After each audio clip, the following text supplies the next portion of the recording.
Bonjour, ici Henri Saint-Georges et il me fait plaisir de vous accueillir à notre 4e émission sur « Faites-vous confiance, vous réussirez ».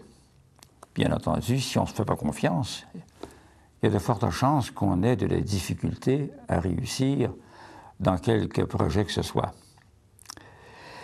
Vous vous souvenez, lors de la première émission, j'avais parlé du subconscient. J'avais donné une définition du subconscient. Je vais juste en profiter pour compléter un peu ce qu'il en est du subconscient. D'abord, vous savez, c'est l'agent réalisateur des plans que nous soumettons à l'imagination. Le subconscient réagit toujours selon l'idée que lui transmet le cerveau. Maintenant, le principe de la dualité psychique ne peut être évité, donc empêché, parce qu'il répond de la nature même de l'individu. Ce que vous êtes est imprimé au niveau du subconscient. Il y a 3 couches principales dans le subconscient. La première, on peut l'appeler la couche de fond. L'hérédité en fait partie. L'hérédité, donc, un conditionnement dû aux incidences géographiques. Ça touche le climat, la nourriture, les mœurs du temps que nous vivons, etc. Ce qui n'était pas les mêmes qu'autrefois, il y a quelques centaines d'années, bien entendu. La couche seconde, ça c'est le moi obscur. C'est beaucoup plus vous, en réalité. C'est comme un gros repli de la conscience. Là se loge l'instinct, les tendances et les pulsions. Ce qui est la manière propre à chaque individu de réagir selon le psychique et le physique que l'on a. Autrement dit, c'est le subconscient négatif qui inhibe. Puis il y a une 3e couche, et non des moindres, le superconscient, qui est la force d'équilibre positive. Et je l'ai dit lors de la première émission, cette force est souvent faite d'intuition. Quand je parlais justement là, des forces conscientes et inconscientes, je disais bien, et j'insistais là-dessus, que s'il y a un bel équilibre entre vos pensées rationnelles et vos pensées intuitives, il y a de fortes chances que vous puissiez réussir quelque chose d'intéressant. Je vous avais parlé aussi de la force du vouloir et du pouvoir, vous vous en souvenez. Ça, c'est une combinaison vraiment gagnante. Hein? La force, c'est l'esprit. Vouloir, c'est la volonté d'un désir. Et pouvoir, c'est la possibilité de réaliser le désir en question. Ce sont 3 éléments gagnants. Il ne faut pas négliger aucun des 3. Sinon, cette combinaison gagnante-là est simplement réduite à néant. Donc, la force du vouloir et du pouvoir, c'est extrêmement important. Parce que quand on a une bonne idée, qu'on sait la faire fructifier, bien, il y a des bonnes chances qu'on puisse réussir dans nos projets, quels qu'ils soient. Donc, voilà ce qu'on peut dire sur le subconscient. Aujourd'hui, on va aborder quelque chose d'assez spécial. Ouais, le manque de confiance en vous-même. Et quelle en est la principale cause? Il y en a plusieurs, mais il y en a une qui est plus importante que toutes les autres, et c'est la timidité. J'ai écrit quelque chose à ce sujet-là, moi, la timidité. Oui, parce que Une des principales causes du manque de confiance chez un grand nombre d'individus, c'est la timidité. Un manque d'esprit de décision ou d'assurance, ça c'est une définition propre. Le manque de décision. Ça empêche à peu près n'importe qui de réussir dans ses projets.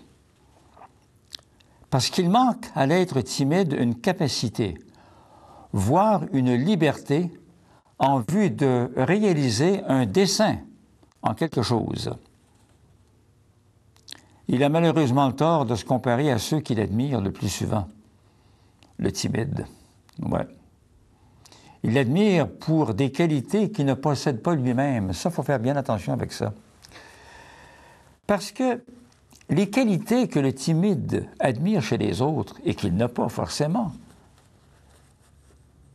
il n'y a pas raison pour qu'il se sente mal à cause de ça. La personne qu'il admire ne possède pas ses propres qualités à lui. On ne peut pas être l'autre, on n'est que soi.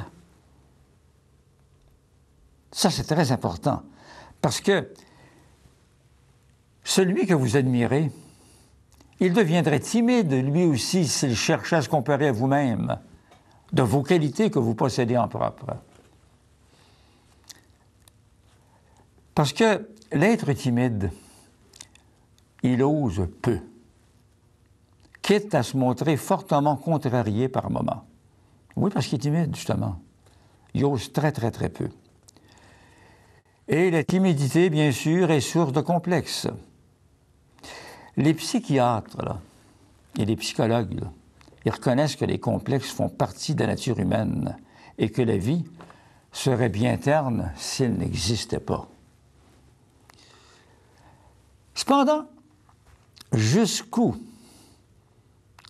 devez-vous vous laisser exaspérer par vos nombreuses manières timides, en quelque sorte, qui deviennent avec le temps des complexes? Il y a des complexes, évidemment, qui sont plus faciles que d'autres à dominer. Il n'est pas aisé quand même de donner une juste réponse à une question comme celle-là. De bonnes thérapeutiques sont d'une aide secourable aux gens qui souffrent d'une grande timidité. Et puis, disons ceci, aux grands mots, les grands remèdes. Autrement dit, quand on souffre beaucoup de la timidité, il ne faut pas penser qu'on va réussir soi-même à surmonter ces grands malaises-là, ou ce grand malaise-là, qu'est la timidité. Il faut recourir au service d'experts, des gens qui peuvent vraiment nous aider. Il est indéniable que les grands complexés n'arrivent pas toujours à réaliser les projets qui leur tiennent à cœur, ce qui est tout à fait normal d'ailleurs. Il est bien important de préciser toutefois que garder une attitude réservée n'est pas de la timidité. On peut être réservé dans la vie sans être timide. Tout le monde a une certaine réserve qu'il affiche de temps en temps. C'est comme une espèce de protection que l'on a, ça. Et puis, il y a des gens, vous savez, qui préfèrent écouter que parler et se comportent avec modestie. Souvent, les gens qui gardent le silence sont des gens très intelligents. On ne s'en rend pas toujours compte, mais c'est un fait. Parler peu suppose quelquefois qu'une personne préfère se taire que de parler à tort et à travers. Une qualité intellectuelle n'exclut pas la modestie. On peut certes être modeste et timide à la fois. Oui. Mais souvenez-vous de ceci. La timidité, ce n'est pas inné chez l'individu. C'est culturel. Autrement dit, on ne vient pas au monde timide. On devient timide. Comment? Par l'éducation souvent reçue dans l'enfance. Ça prédispose l'individu à agir plus tard de telle ou telle manière. Ce qui est malheureux, là, c'est de se rendre compte combien de parents ne comprennent absolument mais rien à leurs enfants. à l'éducation de leurs enfants. Parce que c'est de l'éducation, ça, correcte, à transmettre à l'enfant,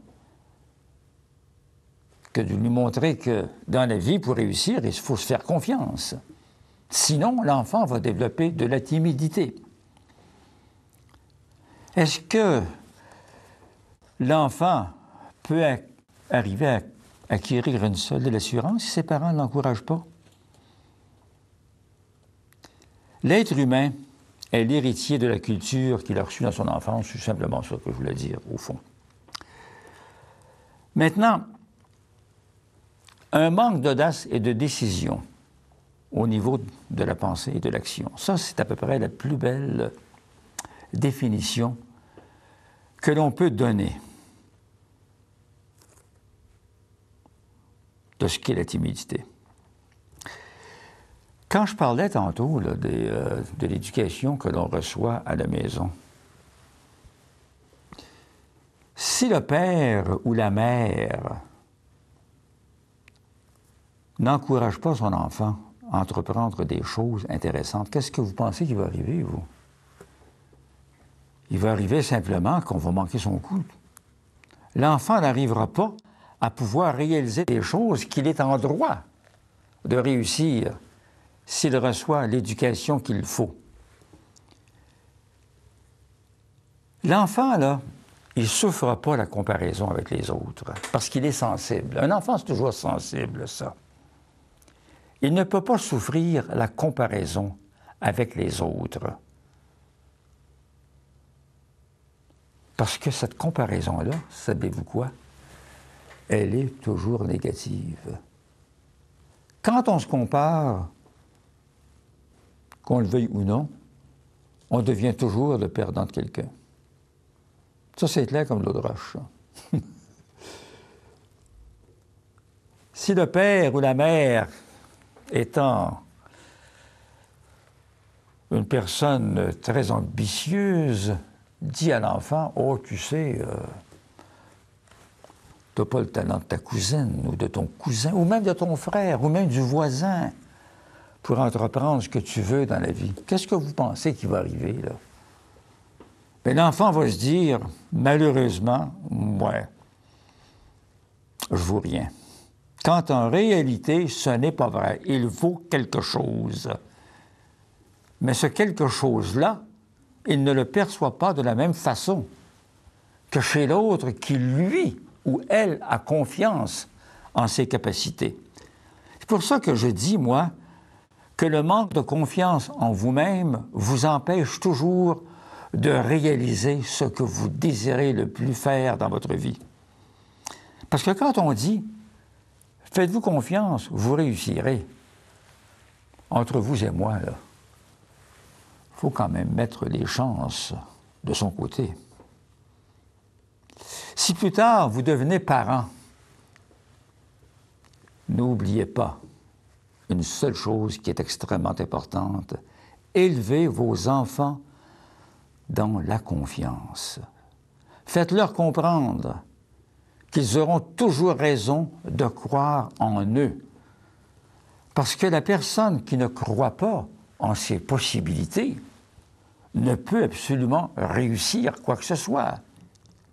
Elle arrive même, et c'est dommage de le dire, elle arrive même à ne pas penser correctement. Et penser correctement, qu'est-ce que ça veut dire? Ça veut dire penser de façon positive, de manière à pouvoir réussir à peu près tous les projets qu'on a en tête. Donc, je vous le dis en terminant, faites-vous confiance et croyez-moi, vous réussirez.